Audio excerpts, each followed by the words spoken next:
Have you ever wondered what knots you should know for tying up a simple setup with just a worm? Well, today I'm going to show you 2 knots that are essential to know when setting up your line. Stay with me till the end and I'll show you one fun knot that you can learn for personal use that I like to call the knotty knot.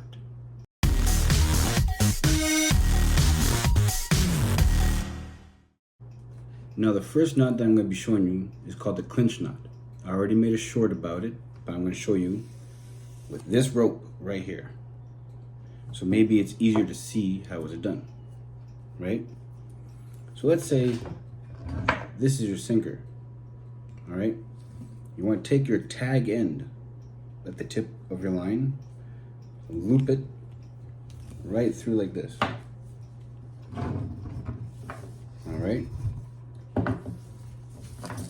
So now you have the line that's attached to your reel, and you have the tag end, the tip, the very tip.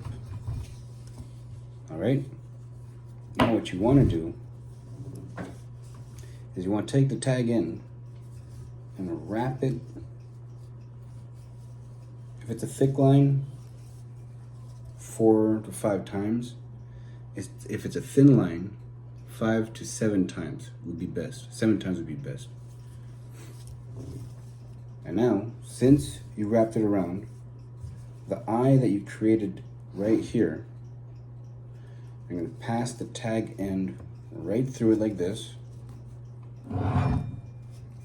Now at this point, you want to lubricate it, right? You spit on that, you lubricate it so that way it doesn't burn it. If it burns the line, then it just has a higher chance of snapping, because line maintenance is very important. And I made a video on that. And now you just tighten your line, right? Since it was a thick line, I only wrapped it 3 times, but usually if it's a thick line, 4 to 5 times would be good. And see, you have a solid line. You have a solid, nice solid line. Now that that's done, we just got finished tying our sinker to the line using a clinch knot. Now for the second knot, a dropper's loop. Let's say you have your line, all right? You have your tag end and the end that's attached, well, the end that's attached to your sinker, and then the end attached to your reel. What you want to do is wrap it around each other like this, all right? Give it some loose here. Wrap it around each other like this. So that way you have a double end like this and a single end down here. Now that you have that, what you want to do with the double end is wrap it around each other's just a few times. Just a few times. And now it's done, you want to pass your single end through the double end like that, and then you tighten it. But again, you want to remember you need to lubricate it. Like, you bring it close enough to each other's, right? But then right when it gets close enough, you need to lick it a bit just to lubricate it, so that way it doesn't cause any burns or damage to the line. Because if you get a good bite, sure, you might have hooked it, but the line snaps. Not so fun now, is it? And there you go. A nice dropper's loop. So let's say this is your sinker and this is your line. What's going to happen is when you have your bait on there with the current or whatever, it's going to be floating and in reach of your fish, depending on the strike zone that you're fishing in, right? So now we covered the 2 knots, clinch knot and dropper's loop. There is another knot called a T-knot, which is very much like the dropper's loop, except very much at a point where when your line is out there, it's not gonna fall and tangle around your other line. It literally stays stuck out there, like at a good distance away from your line. But that I'll cover in another video as I show you some more fun knots. and some fishing knots, of course. But now it's time for the knot I've been talking about, the knotty knot. Now the knotty knot is also known as cow ears. You probably know it. So let's say if I go fast, it's an easy knot to do. You can see little cow ears, right? But they don't call it a knotty knot for no reason. Now I'll show you how to do the knotty knot.